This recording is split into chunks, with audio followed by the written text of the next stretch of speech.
اللہ کا مہینہ رجب کا مہینہ ہمارے درمیان ہے. آج میں نے آپ کو کچھ باتیں بتانی ہے کہ جو آپ نے رجب میں کرنی ہے. سبحان اللہ. رجب میں ایک رات آتی ہے اور ایک دن آتا ہے جو بڑا ہی مبارک ہے.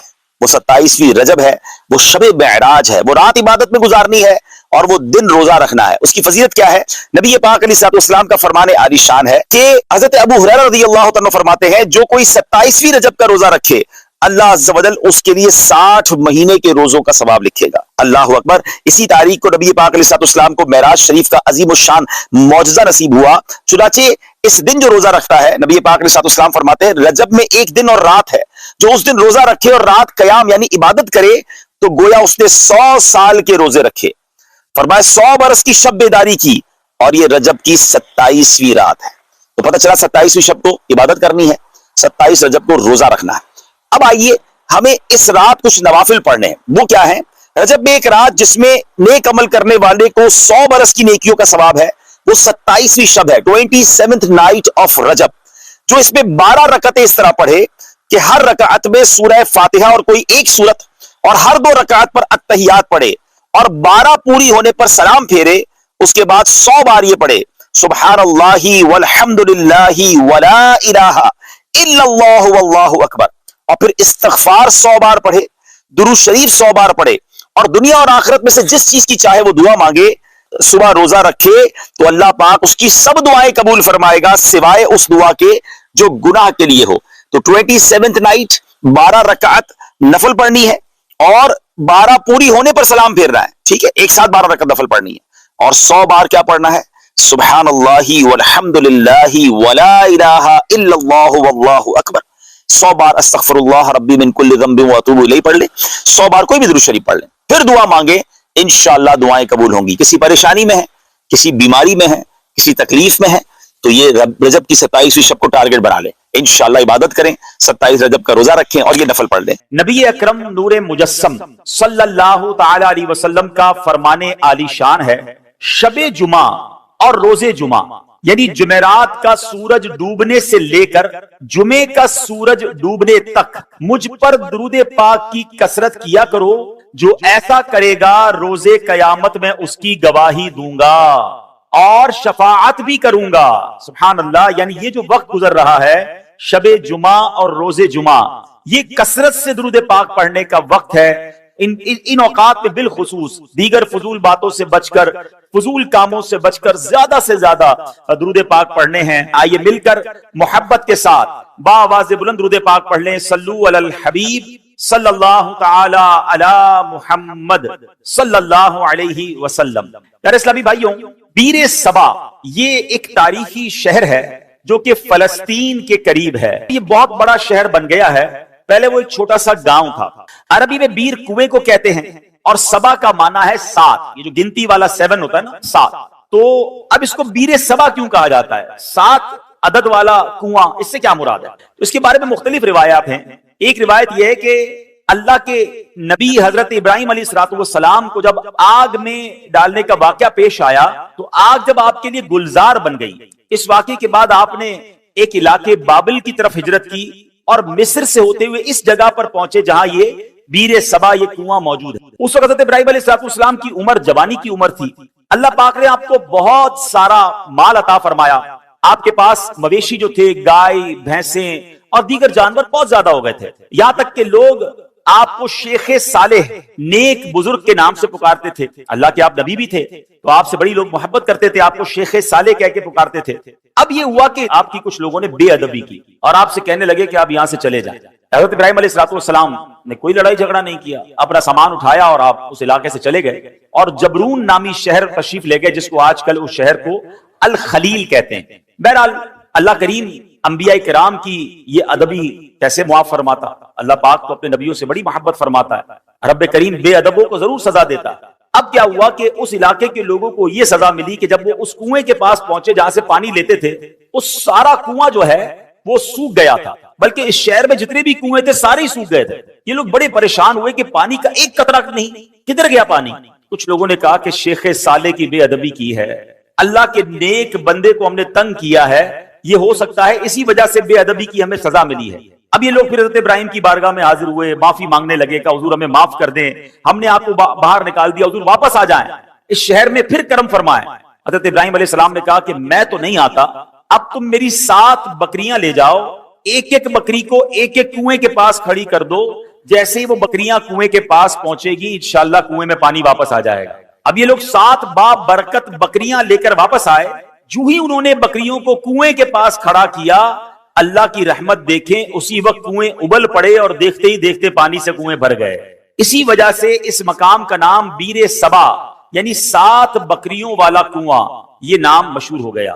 میرے پیارے اسلامی بھائیوں, اس واقعے سے کیا سیکھنے کو ملتا ہے؟ پہلے تو حضرت ابراہیم علیہ السلام کی کیا شان ہے, جو ذوالحجہ کا مہینہ ہے حضرت ابراہیم کی ہمیں یاد دلاتا ہے. جتنے حج کے ارکان ہیں اس پہ حضرت ابراہیم کی, حضرت اسماعیل کی, بی بی ہاجرہ کی یادیں ہیں. صفا مروہ پر جائیں تو بی بی ہاجرہ کی یاد آتی ہے, اور سبحان اللہ آپ ابو الانبیاء ہیں. یاد رکھیے حضرت ابراہیم کے بعد جتنے بھی انبیاء آئے اس دنیا میں سب کے سب حضرت ابراہیم علیہ السلام کی اولاد میں. حضرت ابراہیم کا مقام سرکار دو عالم صلی اللہ تعالی علیہ وسلم کے بعد کائنات میں سب سے افضل اگر کوئی ہستی ہے تو وہ حضرت ابراہیم علیہ السلام ہیں. اور سبحان اللہ حضرت ابراہیم کی جہاں اور بہت ساری برکتیں ہیں, آپ کی ایک اور شان یہ بھی ہے کہ آپ کا جو چہرہ انور ہے وہ سرکار دو عالم علیہ السلام سے بڑی مشابہت رکھتا تھا. میرے آقا علیہ السلام فرماتے جس کو ابراہیم کو دیکھنا ہو وہ مجھے دیکھ لے. نبی پاک کے چہرہ انور سے حضرت ابراہیم علیہ السلام کا چہرہ بڑا ملتا. تو سبحان اللہ, ایک تو ان کا مرتبہ اتنا بڑا, تو پتا چلا کہ اللہ والوں کی, اللہ کے نیک بندوں کی اگر بے ادبی کی جائے تو پھر رب عز و جل برکت اٹھا لیتا ہے, پھر اللہ اسے سزا دیتا ہے. علماء کرام موجود ہیں, میرا تو بہت چھوٹا سا مطالعہ ہے مگر 2 ہی چیزوں کے بارے میں پڑھنے کا موقع ملا کہ 2 برے کام ایسے ہیں اگر کوئی بندہ ان 2 برے کاموں میں سے کوئی کام کرتا ہے تو اس کے بارے میں فرمایا یہ کام کرنے والا ایسا ہے کہ اللہ اس سے جنگ کا اعلان فرماتا. یہ کتنے بڑے برے کام ہوں گے؟ وہ 2 برے کام کون سے ہیں؟ ایک تو سود کا کام کرنے والا, اور دوسرا فرمایا اللہ کے کسی ولی سے جو دشمنی کرے رب اس سے جنگ کا اعلان فرماتا ہے. اب مجھے بتائیے اللہ سے جنگ کر کے کوئی جیت سکتا ہے؟ نہیں نا. تو پھر ہر معاملے میں ہر طریقے سے کسی بھی صورت سود کے قریب نہیں جانا ہے. اب سوال یہ ہے کہ ہمیں کیسے پتا چلے اللہ کا ولی کون ہے؟ یہ ذرا سمجھیے گا میری بات. اللہ نے اپنے اولیاء کو اپنے بندوں میں چھپا کر رکھا ہے. دیکھیں انبیاء تو جن کے نام ہمیں معلوم ہیں وہ انبیاء ہیں, ٹھیک ہے, اور 1 لاکھ کم و بیش 24,000 انبیاء جتنے بھی اللہ کے انبیاء ہیں سب پر ہمارا ایمان ہے. اب صحابہ کی بھی ایک لسٹ ہے کہ جنہوں نے نبی پاک علیہ السلام کا دور بھی پایا اور ان کا دیدار کیا یا ان کی صحبت اٹھائی, ایمان کی حالت میں ان کا دیدار کیا یا صحبت اٹھائی اور ایمان پر ان کا خاتمہ ہوا, وصال ہوا, وہ صحابی ہیں. لیکن ولی کو کیسے پہچانے؟ تو علماء فرماتے ہیں کہ اللہ نے اپنے ولیوں کو لوگوں میں چھپا کے رکھا ہے. ہو سکتا ہے آج شکارپور کے اجتماع میں اللہ کے بہت سارے اولیاء کرام موجود ہوں, ہمیں نہیں پتا. تو اب کرنا کیا ہوگا کہ ہمیں ہر مسلمان سے ادب سے بات کرنی ہے, ہر مسلمان سے پیار سے بات کرنی ہے, کسی کا دل نہیں دکھانا. کیا پتا میں کسی کے ساتھ بدتمیزی کروں وہی اللہ کا ولی ہو, اور ویسے ہر مسلمان کے ساتھ بدتمیزی سے بچنا ہے. ادب تو سب کا کرنا ہے لیکن اللہ کے ولی کے ساتھ تو بیڑا غرق ہو جائے گا نا. تو اپنی زبان کو احتیاط سے استعمال کریں, لوگوں کے ساتھ جو ہے وہ بدتمیزی نہ کریں, کسی پر ظلم نہ کریں, کسی پر زیادتی نہ کریں. ہمیں کیا معلوم اللہ کی بارگاہ میں اس کا کیا مرتبہ ہے. بلکہ احادیث میں یہ مضمون ملتا ہے کہ کچھ لوگ ایسے ہوں گے کہ جو پراگندہ بال ہوں گے, یعنی بال بکھرے ہوئے ہوں گے, کپڑے ان کے اتنے اچھے نہیں ہوں گے, ان کو اپنی محفل میں کوئی نہیں بلاتا ہوگا, نہ آئے تو کوئی نوٹس بھی نہیں کرتا. آقا علیہ السلام فرماتے ہیں مگر اللہ کی بارگاہ میں ان کا وہ مقام ہوتا ہے کہ اگر وہ قسم اٹھا لے کسی معاملے پر رب ان کی قسم پوری فرما دیتا ہے. ہم تو عام طور پہ لوگوں سے ملتے بھی ان کے لباس کو دیکھ کر, ہاں یار یہ ذرا رکھ رکھاؤ والا ہے, اس سے ملنا ہے, اس کو ساتھ بٹھانا ہے, نہیں یار اس کے کپڑے میلے ہیں, یہ تو دکھنے میں بڑا غریب لگتا ہے, ٹوٹی ہوئی چپل پہن کر آیا ہے, اس کو کہاں اپنے قریب آنے دوں, اس کے کپڑوں سے بو آ رہی ہے. نہیں, کسی کے لباس, کسی کے حلیے, کسی کی غربت دیکھ کر اس کی بے عزتی نہیں کرنی ہے, سب کے ساتھ پیار سے پیش آئے. ہمیں نہیں پتا اگر وہ اللہ کا ولی ہوا اور کسی معاملے میں ہم سے ناراض ہو گیا نا تو چلتی گاڑی رک جانی ہے, سارے بڑے کام بگڑ جانے, کیونکہ رب کا ولی ہے, رب کا دوست ہے. ہمیں نہیں پتا ہم کسی کے ساتھ زیادتی کریں اور پھر جب رب بدلا دے, رب کی قدرت کی طرف سے بدلا آتا ہے تو ہم مارے جائیں گے, ہم تباہ و برباد ہو جائیں گے. تو اے میرے پیارے اسلامی بھائیوں, پہلا مدنی پھول یہ لے کر جائیے, کسی مسلمان کے ساتھ زیادتی نہیں ہونی چاہیے, کسی مسلمان کو تکلیف نہ پہنچائیں. حدیث پاک میں آتا ہے من آذا مسلمن فقط آذانی, میرے آقا فرماتے جس نے کسی مسلمان کو تکلیف دی وہ ایسا ہے جیسا اس نے مجھے تکلیف دی. فرمایا ومن آذانی فقط آذ اللہ، اور جس نے مجھے تکلیف دی وہ ایسا ہے جیسے اس نے اللہ کو تکلیف پہنچا. بات کہاں تک جاتی ہے؟ ایک مسلمان کو تکلیف دینے میں. اب وہ سوچے جو مسلمانوں کو گالیاں دیتے ہیں، وہ سوچے جو مسلمانوں کا مال دباتے ہیں، وہ سوچے جو چوریاں کرتے ہیں، جو زمین پر قبضہ کر لیتے ہیں، جو یتیم بیواؤں کا بلکہ اپنی بہنوں کا ورثہ دبا لیتے ہیں، وہ کیا جواب دیں گے اللہ کی بارگاہ میں؟ کیسے جواب دیں گے؟ تو کبھی کسی کو ہماری طرف سے تکلیف نہ ہو، اس بات کا خیال رکھیں. پھر اس واقعے سے ایک اور بات سیکھنے کو کیا ملی؟ سبحان اللہ، کہ تبرکات کی کیا ویلیو ہے. حضرت ابراہیم خود نہیں گئے، آپ نے 7 بکریاں بھیج دی، اور جب وہ 7 بکریاں جاتی ہیں اس کی برکت سے سبحان اللہ ان کنووں میں پانی آ جاتا ہے. تو پتہ یہ چلا کہ اللہ کے جو اولیاء ہوتے ہیں، رب کے قریب جو لوگ ہوتے ہیں، ان کے قرب والی تبرک والی چیزوں میں بھی بڑی برکت ہوتی ہے. ان تبرکات کی برکات سے مشکلات ٹل جاتی ہیں، پریشانیاں حل ہوتی ہیں، دلوں کو سکون ملتا ہے، بیماریاں دور ہوتی ہیں. ارے جناب لوگ کہتے ہیں تبرک کی کوئی ریفرنس دیجئے، تبرک کیسے ہو گیا اور تبرک کا کیا جناب کوئی حقیقت ہے؟ ارے آپ نے اگر قرآن پڑھا ہوتا تو یہ سوال کبھی ذہن میں پیدا نہ ہوتا. پڑھیے سورہ یوسف، پڑھیے اس کی تفسیر. حضرت یعقوب علیہ السلام جب حضرت یوسف کی یاد میں آنسو بہاتے تھے، آپ کی بینائی کا ضعف پڑ گیا، بینائی کمزور ہو گئی. بہت طویل واقعہ ہے. حضرت یوسف کو جب پتا چلا، جب آپ مصر کے بادشاہ بن چکے تھے، اللہ اکبر، حضرت یوسف بھی اللہ کے نبی ہیں. ذرا غور سے بات سنیے گا، حضرت یعقوب بھی اللہ کے نبی ہیں. یہ دونوں نبی اللہ سے یقیناً دعا کر سکتے ہیں، مگر حضرت یوسف اپنے بھائی کو کہتے ہیں ایسا کرو، میرا یہ قمیص جو ہے لے جاؤ میرے والد کے پاس، ان کی آنکھوں پر رکھ دینا، اللہ اس کی برکت سے ان کی بینائی کا ضعف دور کر دے گا.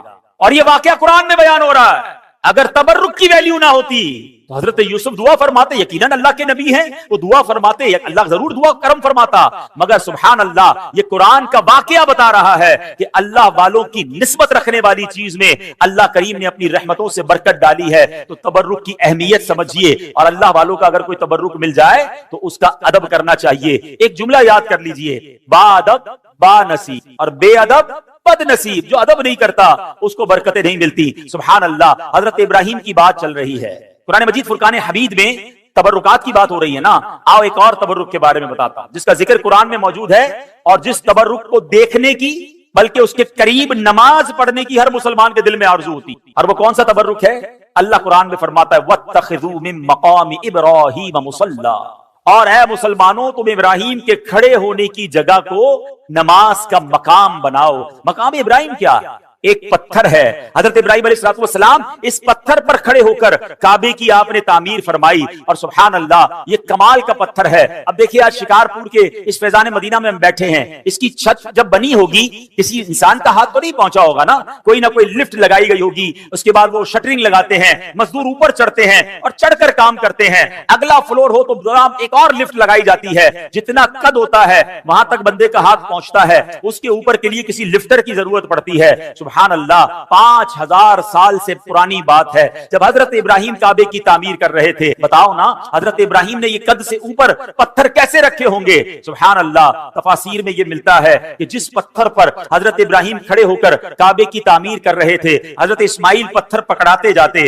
حضرت ابراہیم پتھر رکھتے جاتے، اور جب یہ دیوار اونچی ہو جاتی مقام ابراہیم بھی اونچا ہوتا چلا جاتا. مقام ابراہیم جو پتھر ہے وہ لفٹ کا کام کرتا تھا، وہ اونچا ہو جاتا، آپ اوپر پتھر رکھتے، جب نیچے پتھر رکھنا ہوتا وہ پتھر نیچے آ جاتا. سبحان اللہ، یہ کیسا معجزہ ہے. بلکہ سنو، 5000 سال کے بعد بھی آج بھی اپنی آنکھوں سے جب آپ مقام ابراہیم کا دیدار کرتے ہیں نا تو حضرت ابراہیم کے قدموں کے نشان آج بھی نظر آتے ہیں. اللہ نے اس تبرک کو کیسے باقی رکھا ہے، اس کی حفاظت کا کیسے انتظام کیا ہے. جناب 400-500 سال 700-800 سال میں عمارت تباہ ہو جاتی ہے، عمارت مخدوش ہو جاتی ہے، گرنے کے قریب ہو جاتی ہے. یہ پتھر 5000 سال سے زیادہ اس میدان میں گویا پڑا ہوا ہے، اس میدان میں جلوہ فرما ہے. اس پتھر پر اب جا کر یہ جو مقام ابراہیم کے اوپر آپ دیکھتے ہیں نا، ایک بہت خوبصورت سا گولڈن کلر کا ایک کیس بنا دیا گیا ہے، ایک اس کو حفاظت کر دی گئی ہے اس کی. یہ پہلے ایسا نہیں تھا, یہ 200-400 سال پہلے ہوا ہوگا.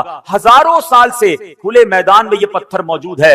ہزاروں بارشیں گزری, ہزاروں آندھیاں گزری, موسم آگے پیچھے ہوئے, مگر اس پتھر پر آج بھی حضرت ابراہیم کے قدموں کے نشان موجود ہیں. یہ کیسا معجزہ ہے کہ ہم اپنی آنکھوں سے دیکھ رہے ہیں. اب ذرا آگے چلیے, اب ذرا بتائیے, قرآن کہتا ہے اس مبارک پتھر کو مصلی بنایا جائے, مصلی بنانے کا حکم دیا. اس کا مطلب کیا ہوا کہ کعبے کے سامنے ایسی جگہ کھڑے ہو کر نماز پڑھو کہ مقام ابراہیم تمہارے اور کعبے کے درمیان میں آئے. یعنی جو طواف کے بعد جو نوافل پڑھے جاتے ہیں, جو جس کو واجب الطواف کہا جاتا ہے, وہ اس جگہ کھڑے ہو کر پڑھنا مستحب ہے. حضرت عبداللہ بن عمرو بن عاص فرماتے ہیں رحمت اللہ تعالی علیہ, خیر المسجد خلف المقام وعن یمین الامام, یعنی پوری زمین میں سجدہ کرنے کے لیے دو جگہ بہترین ہیں. نمبر 1 مقام ابراہیم کے پیچھے, اور نمبر 2 ہم جب بھی نماز جماعت سے پڑھیں تو امام صاحب کی سیدھی جانب. سبحان اللہ, یہ بھی پتا چلا کہ جب جب جماعت میں نماز پڑھنے کا موقع ملے, اللہ کرے با جماعت نماز ہم پڑھنے والے بن جائیں. پھر پہلی صف پہ جا کر نماز ادا کیا کریں, اور کوشش کریں پہلی صف میں جو مؤذن صاحب کے ساتھ پہ رائٹ سائڈ کی جو جگہ ہے, اللہ کرے وہ مل جائے. فرمایا یہ بہترین جگہ ہے. تو سبحان اللہ, مقام ابراہیم کے پیچھے نماز پڑھنا ہے. اب ایک اور ذرا تھوڑا سا باریک سا مسئلہ سمجھ لو, انشاءاللہ عشق رسول میں اور اضافہ ہو جائے گا. اب ذرا سمجھیے گا, مقام ابراہیم کیا ہے؟ ایک پتھر ہے. ہاں یہ جنتی پتھر ہے, بڑا مقدس پتھر ہے, لیکن عین نماز میں اس پتھر کی تعظیم کرنے, یعنی اسے مصلی بنانے کا حکم دیا. اب سوچنے کی بات ہے, علماء بیٹھے ہیں, کہ حالت نماز میں ایک پتھر کی تعظیم کرنے سے نماز میں کوئی نقص نہیں آتا ہے, نماز میں کوئی کمی نہیں آتی ہے, نماز ٹوٹتی نہیں ہے, بلکہ نماز مکمل رہتی ہے. بلکہ تو بھلا خود انبیاء کرام علیہ السلام, بلکہ نبیوں کے امام جناب رسول اللہ صلی اللہ تعالی علیہ وسلم کا اگر کسی کو نماز میں خیال آ جائے تو اس کی نماز میں کیسے خلل واقع ہوگا, اس کی نماز میں کیا کمی آ جائے گی. سبحان اللہ, سچ یہی ہے کہ حالت نماز میں نبی کی تعظیم کا خیال آنے سے نماز ٹوٹتی نہیں بلکہ کامل و اکمل ہو جاتی ہے. کسی عاشق نے کیا خوب کہا, کیا کرم کیا تیری یاد نے مجھے آ جگایا نماز میں, کیا کرم کیا تیری یاد نے مجھے آ جگایا میری نماز میں, میرے وہ بھی سجدے ادا ہوئے جو قضا ہوئے تھے نماز میں. اللہ اکبر, یعنی نبی پاک کی یاد اگر نماز میں آ جاتی ہے تو غفلت کی نیند اڑ جاتی ہے. اور سبحان اللہ, نماز کا تحفہ بھی تو نبی پاک نے ہی ہمیں دیا ہے, نماز کی تعلیم بھی نبی پاک علیہ الصلوۃ والسلام نے ہمیں دی ہے. تو سبحان اللہ, یہ ہے جناب تبرکات کی حیثیت اور تبرکات کی برکت. اللہ سے دعا کرتے ہیں رب کریم ہمیں مکہ پاک کی حاضری عطا فرمائے, حج کی سعادت نصیب فرمائے, مقام ابراہیم کا دیدار نصیب فرمائے, اور مقام ابراہیم کے پاس نماز ادا کرنا بھی نصیب فرمائے. ہاں ایک مسئلہ بتا دیتا ہوں, جب یہ فضیلت سنتے ہیں نا تو ہمارے کچھ حاجی صاحبان سمجھتے ہیں, چاہے وہ عمرے پر جائیں یا حج پہ جائیں, کہ جناب اب تو بالکل مقام ابراہیم کے پیچھے نماز پڑھیں گے تو نماز ہوگی, ورنہ نماز ہی نہیں ہوگی. تو اب اس کے لیے وہ جناب طواف روک کر 4-5 بندے ہاتھ باندھ لیتے ہیں کہ نہیں بھائی ادھر ہی نماز پڑھنی ہے. اب اس پہ ہزاروں لوگ گزر رہے ہوتے ہیں, اور اب ماشاءاللہ طواف میں تعداد بھی زیادہ ہوتی ہے. تو اگر مقام ابراہیم پر آپ کو جگہ نہ ملے تو حرم پاک میں جہاں بھی جگہ ملے آپ وہاں پر واجب الطواف جو ہے, جو نماز کے نوافل ہیں طواف کے, وہ ادا کر سکتے ہیں. وہ کہیں بھی ادا کر لیں, مقام ابراہیم پر جا کر ادا کرنا ضروری نہیں ہے. بہرحال میرے پیارے اسلامی بھائیوں, حضرت ابراہیم کا ذکر خیر ہو رہا ہے. ایک مرتبہ حضرت ابراہیم علیہ السلام سمندر کے کنارے سے گزر رہے تھے. آپ سبحان اللہ, آپ علیہ السلام نے دیکھا کہ ایک لاش پڑی ہوئی ہے. حالت یہ ہے کہ سمندر کی مچھلیاں بھی اس سے نوچ رہی ہیں اور پرندے بھی اس کا گوشت کھا رہے ہیں. یہ دیکھ کر حضرت ابراہیم علیہ السلام کو بڑی حیرت ہوئی. ویسے حضرت ابراہیم علیہ السلام کا ایمان اور یقین کتنا پختہ تھا, اس پر تو کوئی کلام نہیں ہو سکتا. آپ جیسا کامل ایمان والا کون ہو سکتا ہے؟ یہ تو صرف ایک حیرانی تھی کہ یہ لاش جب کئی سارے ٹکڑوں میں بٹ گئی ہے, اس کا کچھ گوشت مچھلیوں کے پیٹ میں چلا گیا ہے, کچھ پرندوں کے پیٹ میں چلا گیا ہے, کچھ پانی میں لگ کر گل گیا ہے, ایک لاش کے اتنے سارے ٹکڑے بٹ گئے ہیں, قیامت آنے میں ابھی صدیاں باقی ہیں. حیرت کی بات یہ کہ اللہ کیسے قیامت کے دن مردوں کو زندہ کرے گا اور یہ سارا گوشت جو اس کا ہے اس کے جسم پر واپس آ جائے گا. سبحان اللہ, آپ نے رب کریم کی بارگاہ میں سوال کیا, ربی ارنی کیف تحیی الموتى, اے میرے رب تو مجھے دکھا دے کہ تو مردوں کو کس طرح زندہ فرمائے گا. اللہ اکبر. اب آپ کا ایمان تو مضبوط ہے مگر آنکھوں سے دیکھنا چاہتے ہیں. اس پر کوئی اعتراض کر سکتا تھا کہ شاید حضرت ابراہیم کو کوئی شک تھا, لہذا اللہ پاک نے حضرت ابراہیم علیہ السلام کی زبانی ہی جواب دلوایا. ارشاد ہوا اولم تؤمن, کیا تجھے یقین نہیں؟ حضرت ابراہیم نے عرض کیا بلا ولکن لیطمئن قلبی,